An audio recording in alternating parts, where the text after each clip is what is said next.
just a couple days away from the release of Rambo Last Blood. I've already got my tickets purchased. So today we're going to talk about the most brutal of all the Rambo movies, Rambo.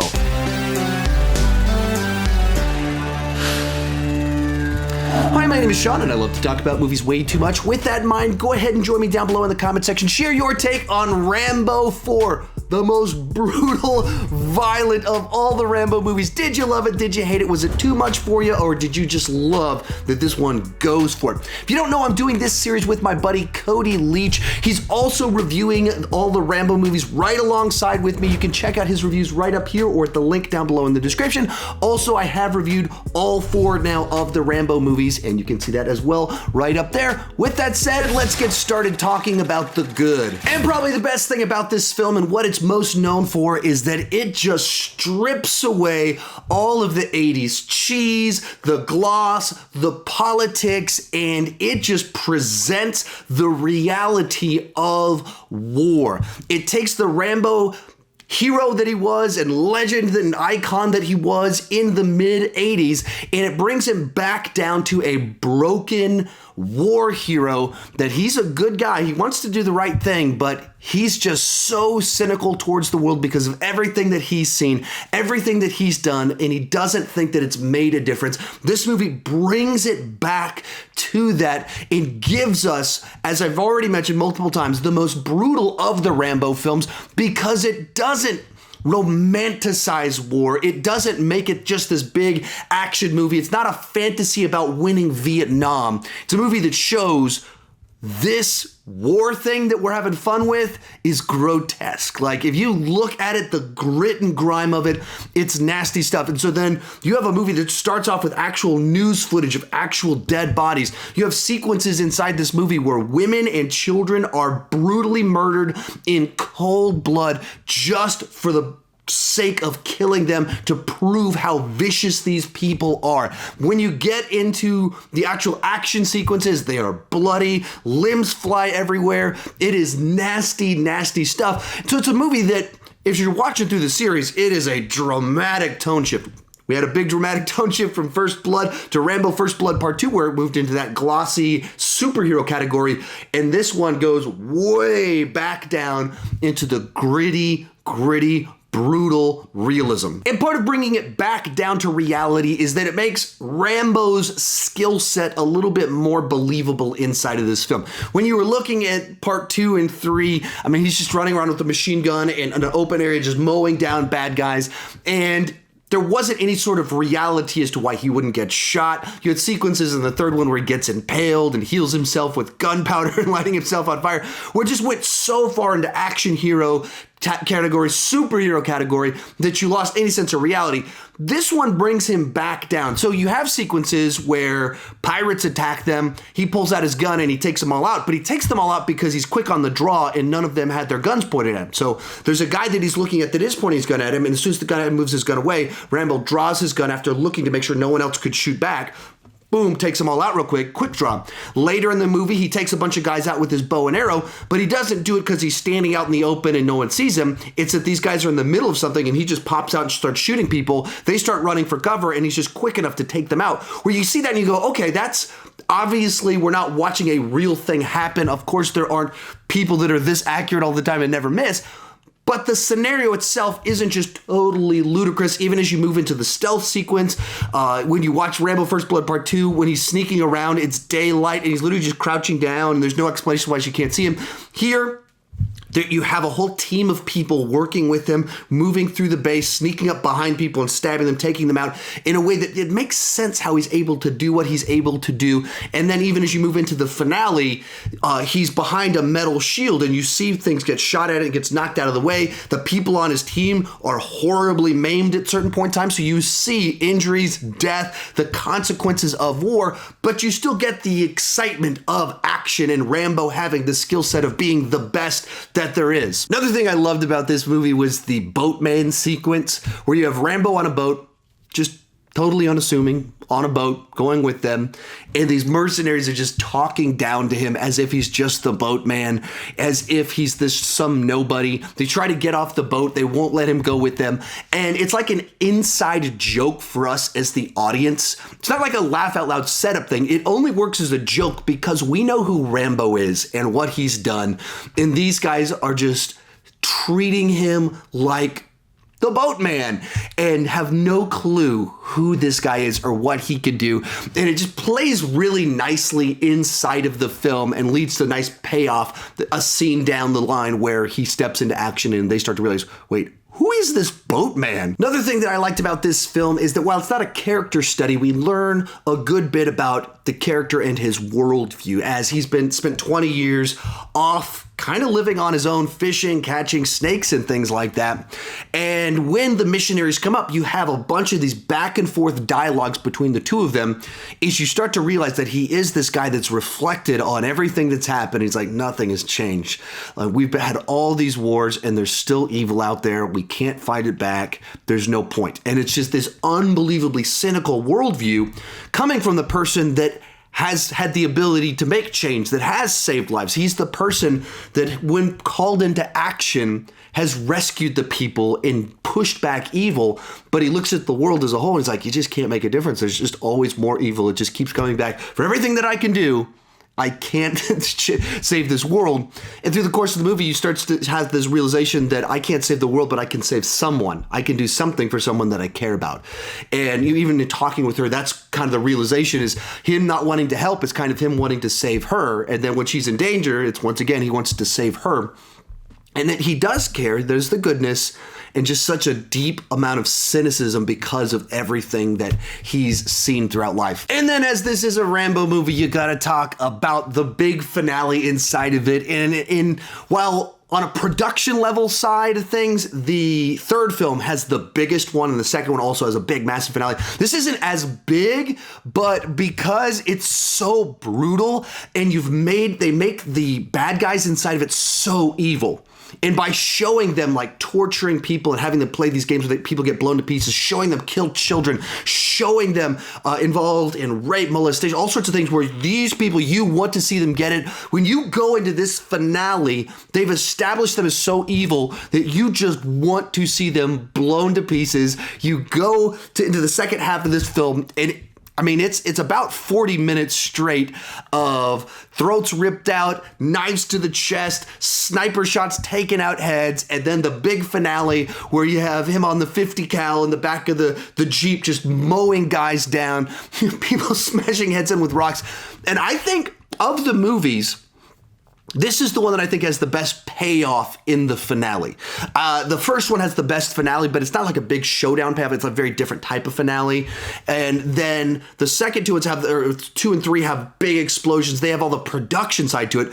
This is the one where inside of it, you have all these characters that you kind of care about a little bit more, because you want to see Rambo, of course, do his thing. You don't want to see Sarah die.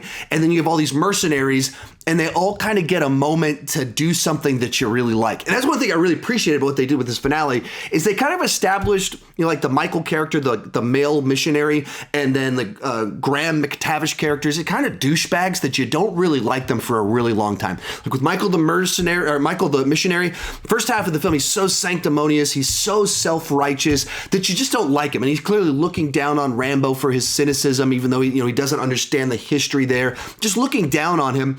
And then as you move into the rescue segment of it, and they're escaping, you have this moment where the missionaries and Michael can leave, but Sarah and Rambo are still in the camp. And Michael starts screaming at these missionaries that are rescuing him after he's been in captivity for weeks. He's like, but we have to get Sarah.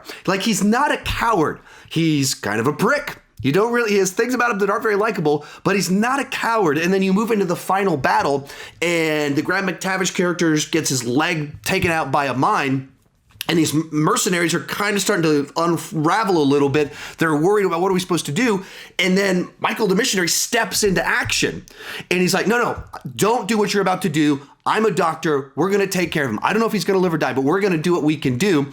And then likewise in the final battle, he's the guy that was, self-righteous. There's never right to take a life. And then you see him when someone's about to get taken out in the finale and he's watched some people die right in front of him. Some of his missionary friends get shot because he didn't get to actually kill anyone, grabs a rock and crushes the guy's skull with a rock.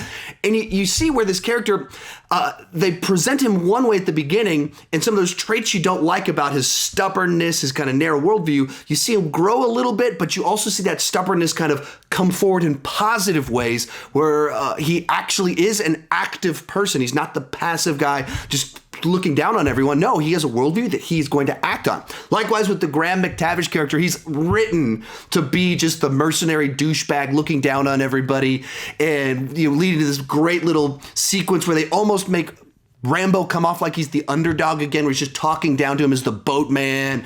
Boatman stays on the boat. You're not coming with us. And I've seen that stare before. So you just really don't like the Graham McTavish character because of the way he's treating Rambo, because he's so cocky while at the same time just being in it for the money. And then once again, you kind of move through the movie and you move in the last 15 minutes, his legs shredded, blown off. And at the point in time where he should kind of maybe be checked out, you have this scenario where they get captured and he's shouting down the guys that are about to kill him. He just an unrelenting stream of insults towards the guy pointing a gun at him who is going to kill him. And then once the action breaks out, he's his legs blown off, but he's still rolling around on the ground, taking guys out, grabbing a machine gun, shooting at people. And so even the characters you don't like in the first half of the film, given just enough, not necessarily redemption, but you see the other side to that personality. You see the payoff of it in the finale of the film. Of course, all of it leading to Rambo going back home at the end of the film. So it's a movie that is very simple in the plot, in what it's trying to do, but it adds just the right amount of these characters that are a little bit interesting, have a little bit of payoff in the end of the film, and of course, just the sheer brutality of it makes it for an experience. I was trying to think about this while I was rewatching it, what action movie is like this? Because the plot, very similar to previous Rambo movies, but the tone, the visceral nature of the violence inside of it, I can't think of too many like this. There's a few that have been like it, but in a lot of ways it's pretty distinct. With that said, let's move on to the mixed aspects of the film. And the big thing here is that it is incredibly dark, and as the word I've said before, very brutal. And that's not going to be for everyone. But this is a movie that does show news footage of dead bodies. It shows innocent people running through a bunch of water with mines inside of it so that they'll be blown to pieces while people laugh. And then when some of them survive, they're mowed down with machine guns. It's a movie that shows a child getting thrown into a fire, women being molested by a group of men who are laughing. Heavy implication that a child is raped by one of the soldiers, throats ripped out, a man is fed to a pig, heads are chopped off, heads are blown off. That's a lot of brutal stuff that's not for everyone. Some people are going to watch it and just be turned off instantly by it. There's a narrow group of people that want their action movies very brutal, and they're going to love that. And there's a very broad group of people that maybe they can watch this one once, but that's all that they want because it's just too much. With that said, let's move on to the bad. And the first thing that comes to mind here is that a bunch of the dialogue can be pretty clunky and have a weird cadence to it. In particular, the early stuff between Rambo and the missionaries.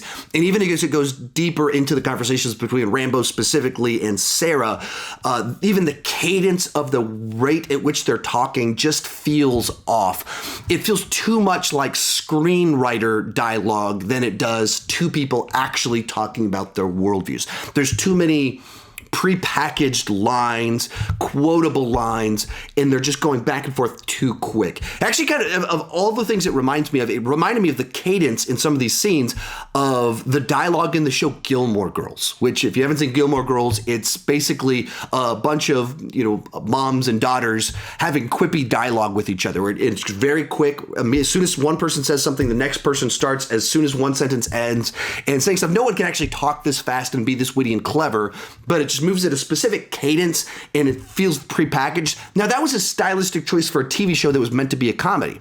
This is a movie that's trying to like dig deep into the worldviews and things like that. So the way that these scenes play out with so many lines that are just followed immediately by another line and another line shouldn't remind me so much of Gilmore Girls and the cadence of it and how well spoken some of these lines are. As the movie goes along and it gets a little bit more action-based, this stops being a problem because it's more about the action than the worldviews. But anytime in the movie that it pauses for these worldview diatribes and things like that and discussions, they always felt a little bit off and much clunkier than they should have been. I like what they were going for. I like the idea of it. I like what we learn about these characters.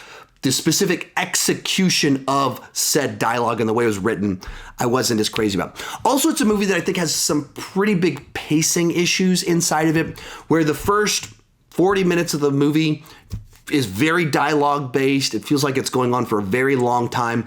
And then you move to the second half of the film where they go on the rescue and it just goes really, really fast. Just kind of like flies by. And even though it is half the film, like this feels stretched out forever and this feels a little bit too short. And it probably finds some way to even that out a little bit in the way the movie feels in its pacing. Along those same lines, and possibly part of the problem here, I've always felt like that second half of the film, once they do the rescue, is missing like one more sequence needed to be there, one more conflict, one more hurdle they needed to overcome, one more thing Rambo did to slow down the approaching army needed to happen to make it feel about right. Because as soon as they get to the camp, it's like they free the people, they split up, pause for a little bit, and then we have our showdown. That's kind of like the whole finale. And they over here they pause, and the guy's leg gets blown off. Over here, Rambo sets off a claymore and makes a big explosion. We're in the finale all of a sudden. So it just feels so sudden from their rescue to movie's over. And you don't need a lot. It's not like a 20-minute sequence. I think you just needed to expand a little bit, Rambo doing things to slow the army or something along those lines to just, maybe do one more stealth sequence of him running around in the woods, taking out one pack of these people or something like that, or something along those lines. Maybe they needed to travel through a cave. That's what they did in 3, but maybe that's the problem. They didn't want to repeat what we saw in the previous 2 movies. And I think what he was going for was just this urgent sense of like, quick, we're on the run, final battle. But it's always felt like we need one more thing in there for it to feel complete. Real quick before I give you my final take on this one, remember to share your thoughts down below in the comments section. Also remember, Cody Leach reviewed this movie as well. You can check that out at the card above or in the description down below. Come back this Saturday. I'm going to rank all 5 Rambo movies with Last Blood thrown into the mix. So I know I'm very excited to see where that one lands. I hope you'll come back to check that out. In closing, while it might make a couple mistakes with the dialogue and the pacing, this is a movie that I think distinguishes itself with its visceral, brutal action that gives us one of the better looks at the actual nature of war and how vicious it can be. It's a B+ overall. It's an 8 out of 10 on the entertainment scale. If you're an action fan, of course, this is a must watch. But if you're someone that can't handle graphic violence and innocent people being harmed, skip this one entirely. Be sure to come back Saturday to check out my ranking of the Rambo movies. Check out Cody Leach's review of Rambo right over there. Thank you so much for watching, and keep talking movies too much.